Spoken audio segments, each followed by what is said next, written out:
इस बार के गुजरात विधानसभा चुनावों में सूरत में सबसे अहम विधानसभा सीट बनी हुई है वराछा रोड विधानसभा। वराछा जो कि पाटीदार बहुल सीट मानी जाती है। यहाँ पर 3/4 मतदाता जो हैं वो पाटीदार माने जाते हैं। और 2017 में जब यहाँ पर चुनाव हुए उस समय पाटीदार आंदोलन जो है वो चरम पर था। उसके बावजूद भी ये सीट बीजेपी जीतने में कामयाब रही थी। लेकिन इस बार के चुनाव में आम आदमी पार्टी ने पाटीदार आंदोलन के बड़े चेहरे अल्पेश कथीरिया को अपना उम्मीदवार बनाया है। हार्दिक पटेल के बाद दूसरा सबसे बड़ा चेहरा जो पाटीदार आंदोलन का बना वो ये अल्पेश कथीरिया ही थे। साउथ गुजरात में पाटीदार आंदोलन को खड़ा करने में इनका काफी बड़ा योगदान माना गया। और अब ये इस बार आम आदमी पार्टी के टिकट पर जो है चुनाव लड़ रहे हैं। तो देखते हैं किस तरह से अल्पेश कथीरिया अपना चुनाव प्रचार कर रहे हैं और लोगों से वोट देने की अपील कर रहे हैं।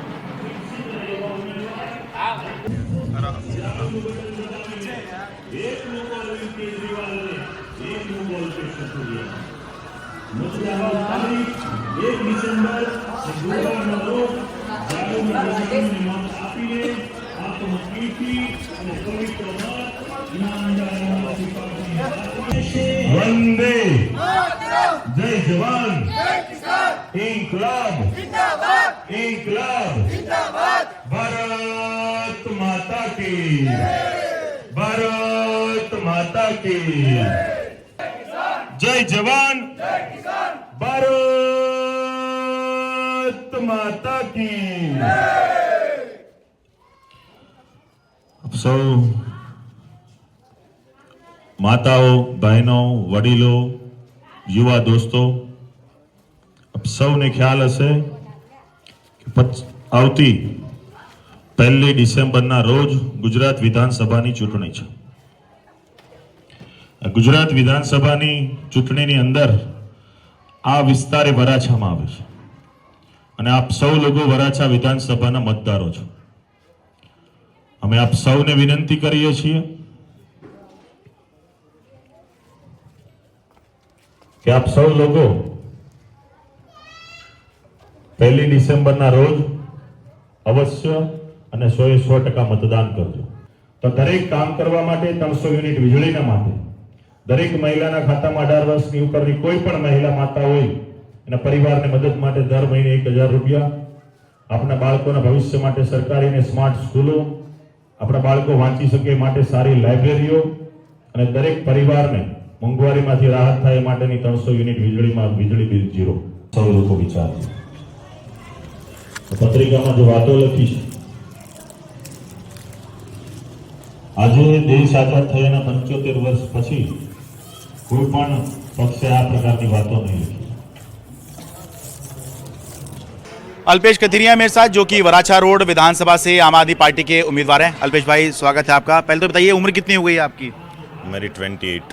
अभी 28 साल ही है। तो जब आपने आंदोलन शुरू किया था पाटीदार आंदोलन तो कितनी उम्र में शुरू कर दिया था आपने? 21।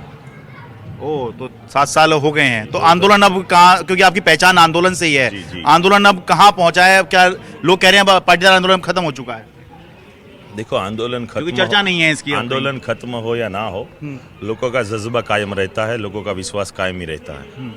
आंदोलन की जो हमारी मांग थी अनामत वाली वो सरकार ने दी, फिर लोग खुश है।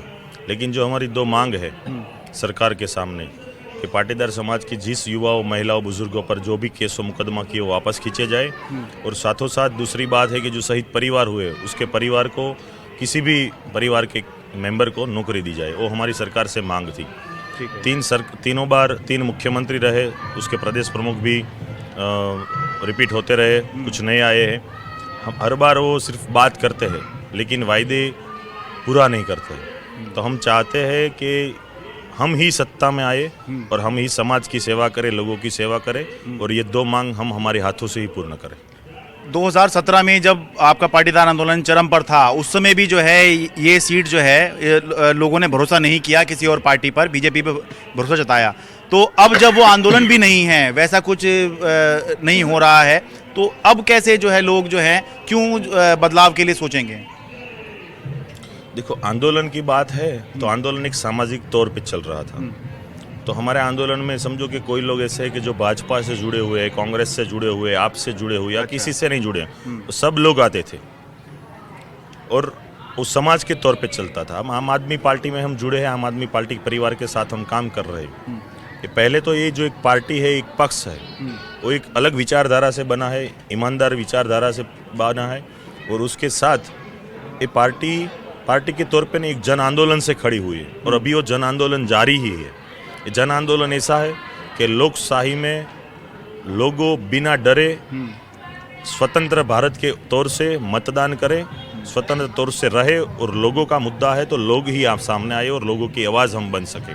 अभी क्या हो रहा है, लोगों की आवाज़ को दबाया जा रहा है, डर का वातावरण बना रहा है, पुलिस सिस्टम का दुरुपयोग कर रहे हैं, ईडी का दुरुपयोग कर रहे हैं, सीबीआई का दुरुपयोग कर रहे हैं। सिस्टम को ऊपर एक पॉलिटिक्स ब्यूरोक्रेटिस हाइक्रेट्स हो गए हैं जिससे लोग दबा रहे, डर रहे।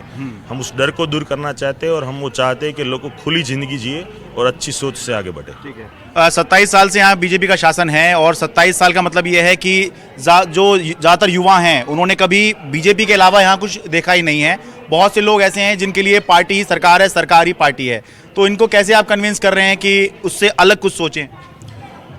देखो, मैंने भी भाजपा ही का ही शासन देखा है, मेरी उम्र हुई। हाँ, आपके 28 साल है तो 27 साल तो बीजेपी जी। और हमने सुना है, देखा नहीं है लेकिन सुना है कि 1990 के पहले के पीरियड में जब कांग्रेस का शासन था तो लोग उससे तंग आ गए थे तो मौका दिया भाजपा को। अब लोग कह रहे हैं कि जिस तरह से कांग्रेस तंग करती थी उससे भी खराब तरीके से भाजपा पेश आ रही है, तंग कर रही है।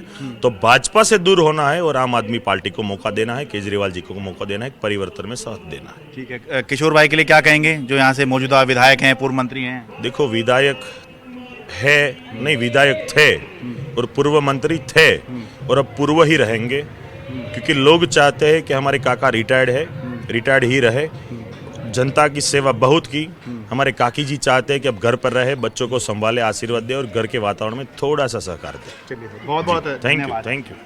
तो ये थे अल्पेश कथीरिया, ये भी पाटीदार हैं, पाटीदार आंदोलन का बड़ा चेहरा है और जो बीजेपी से जो यहाँ पर चुनाव लड़ रहे हैं, 2 बार के विधायक हैं, वो भी पाटीदार हैं। तो ये इस बार देखना है कि जब 2017 में जब पाटीदार आंदोलन चरम पर था उस समय भी पाटीदार समाज ने बीजेपी के अलावा दूसरी पार्टी पर भरोसा नहीं जताया और बीजेपी तब भी गुजरात में भी जीती और वराछा में भी जीत गई। तो अब कैसे, जब पाटीदार आंदोलन के एक बड़े चेहरे जो आम आदमी पार्टी से जुड़ गए हैं, तो कैसे इस उम्मीदवार पर जो है यहाँ के लोग अपना भरोसा जताएंगे? तो अभी हमने देखा आम आदमी पार्टी के उम्मीदवार का प्रचार, अब चलते हैं ज़रा बीजेपी की तरफ।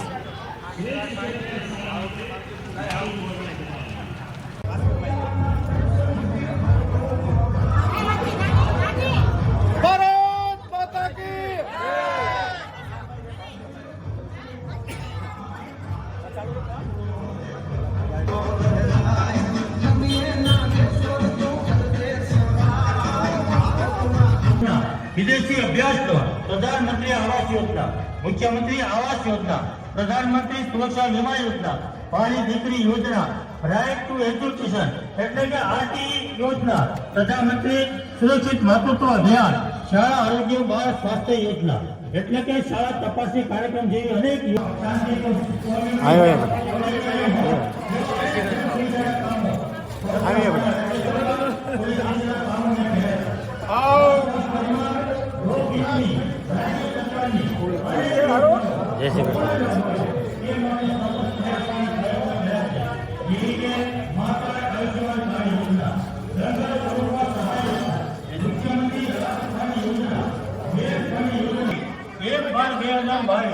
એટલે કે 1 ડિસેમ્બર મારો જન્મદિવસ છે અને મતદાનનો દિવસ પણ છે। वराछा से बीजेपी के उम्मीदवार किशोर भाई कानानी मेरे साथ में हैं। गुजरात सरकार के पूर्व मंत्री हैं, 2 बार यहाँ से विधायक रह चुके हैं और तीसरी बार अपनी किस्मत आजमा रहे हैं। तो बहुत बहुत स्वागत है आपका। 27 साल आपकी पार्टी को गुजरात में हो गए और 10 साल से आप भी यहाँ विधायक हैं। किन मुद्दों के साथ आप चुनाव में जा रहे हैं? 27 साल की सरकार के जो विकास के काम के लिए विकास के जो काम किए है, गुजरात को शांति दिया है, सुरक्षा दिया है और विकास का जो काम हुआ है, 27 साल का हिसाब लेके हम लोगों के पास जा रहे हैं। सरकार की जो लोगों के हित में जो योजनाओं बनी है ये योजनाओं लोगों तक पहुंचे, वो भी हम प्रयास किया है, वो भी बात लेके हम जा रहे हैं। ठीक है। आपके सामने जो उम्मीदवार हैं, जो माना जा रहा है अल्पेश कथीरिया, जो आम आदमी पार्टी से लड़ रहे हैं, पाटीदार आंदोलन से निकले हैं, वो भी पाटीदार, आप भी पाटीदार, तो कितना कड़ा मुकाबला देख रहे हैं इस बार? ना उसमें कुछ कड़ा मुकाबला नहीं है। हाँ। वो पाटीदार चेहरा था, है ही नहीं।